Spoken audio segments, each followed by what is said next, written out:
Halo, selamat pagi. Perkenalkan, nama saya Kesya Jare Samadina, NPM 202214502076, Program Studi Pendidikan Ekonomi Universitas Indonesia PGRI.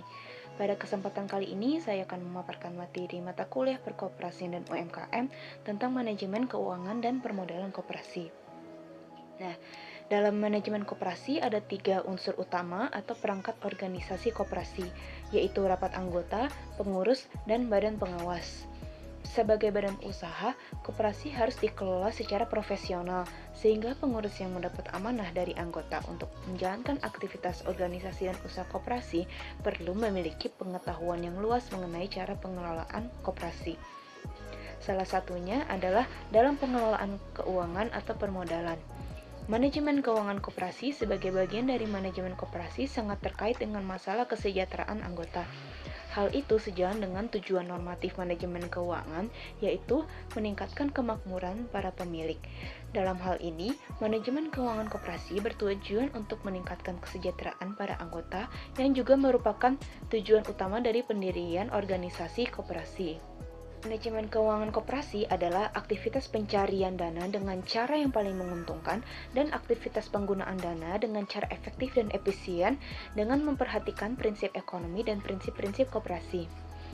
Dalam hubungannya dengan berbagai kegiatan usaha koperasi, masalah manajemen keuangan atau pembelanjaan merupakan fungsi pokok yang harus mendapat perhatian.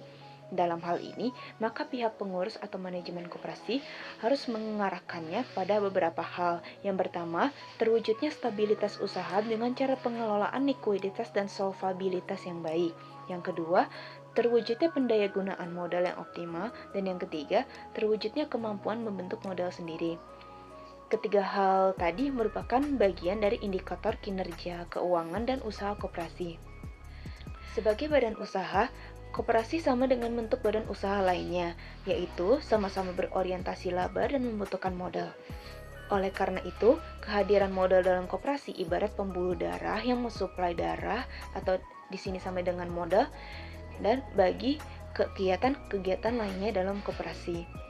Modal merupakan kekayaan yang dimiliki perusahaan yang dapat menghasilkan keuntungan pada waktu yang akan datang dan dinyatakan dalam nilai uang.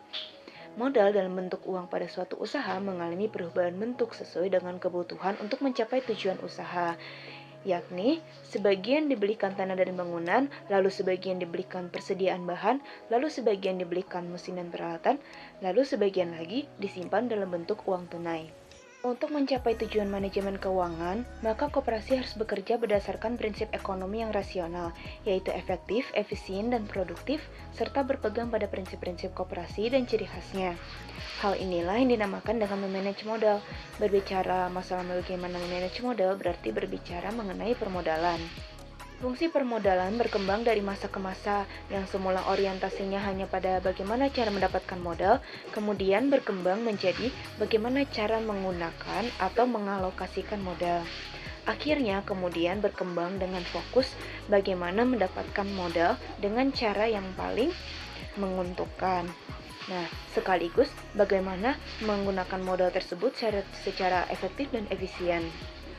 Nah, permodalan dalam koperasi dibedakan atas yang pertama ada permodalan dari luar koperasi. Permodalan dari luar koperasi menunjukkan sumber-sumber modal yang berasal dari orang-orang atau pihak-pihak yang berkepentingan dengan koperasi, baik sebagai anggota koperasi maupun bukan anggota seperti pihak perbankan atau pemerintah. Nah, ini dibedakan lagi. Yang pertama ada permodalan sendiri, menunjukkan sumber modal yang merupakan atau menjadi kekayaan sendiri dari koperasi. Kedua, ada permodalan asing, menunjukkan sumber modal yang menjadi kewajiban atau bersifat utang bagi koperasi. Nah, selain itu ada permodalan dari dalam koperasi, yang menunjukkan sumber-sumber modal yang berasal dari kemampuan atau kekuatan koperasi dalam membentuk modal, yaitu dari hasil kegiatan usaha yang telah dijalankannya. Jenis permodalan dari dalam koperasi, yaitu yang pertama permodalan intern. Ada permodalan yang dibentuk dari keuntungan yang diperoleh koperasi selama menjalankan usahanya, baik dalam bentuk dana cadangan maupun jumlah sisa hasil usaha itu sendiri. Yang kedua ada permodalan intensif, adalah permodalan yang berasal dari dana-dana penyusutan atau penghapusan aktiva tetap. Apabila ditinjau dari laporan keuangan dalam bentuk neraca, maka akan akan dijumpai dua kelompok modal, yaitu modal aktif dan modal pasif. Nah, yang pertama modal aktif. Modal aktif terdapat atau dapat dilihat pada bagian aktifan neraca, yaitu yang menunjukkan kekayaan atau penggunaan dana atau modal. Nah, ini dibagi lagi menjadi ada modal lancar, disebut juga dengan modal jangka pendek, yaitu modal yang berputar atau habis dalam waktu kurang dari 1 tahun. Lalu ada modal tetap adalah kelompok modal atau kekayaan yang bersifat tahan lama. Nah, yang kedua ada modal pasif. Modal pasif terdapat atau dapat dilihat pada sebelah pasifan neraca, yaitu menunjukkan sumber-sumber modal yang diperoleh perusahaan atau koperasi. Nah, dibagi juga ada modal jangka pendek, yaitu modal yang harus dikembalikan dalam waktu singkat atau kurang dari 1 tahun. Yang kedua, modal jangka panjang, yaitu modal yang harus dikembalikan dengan masa lebih dari 1 tahun.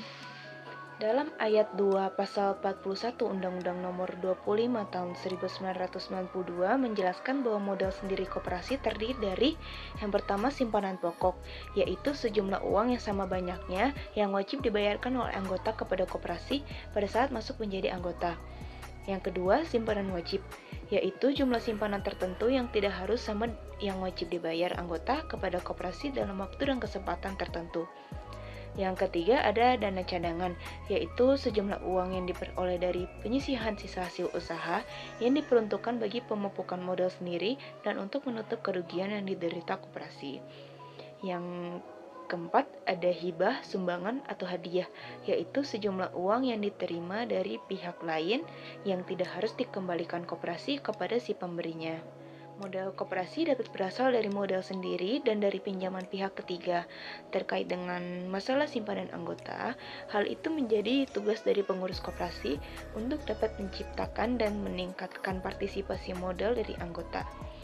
Koperasi memiliki pula kesempatan memupuk modal melalui penyertaan dan pemilikan saham perusahaan yang dicicil dari dividennya. Demikian pemaparan dari saya untuk materi tentang modal koperasi. Kurang lebihnya mohon maaf.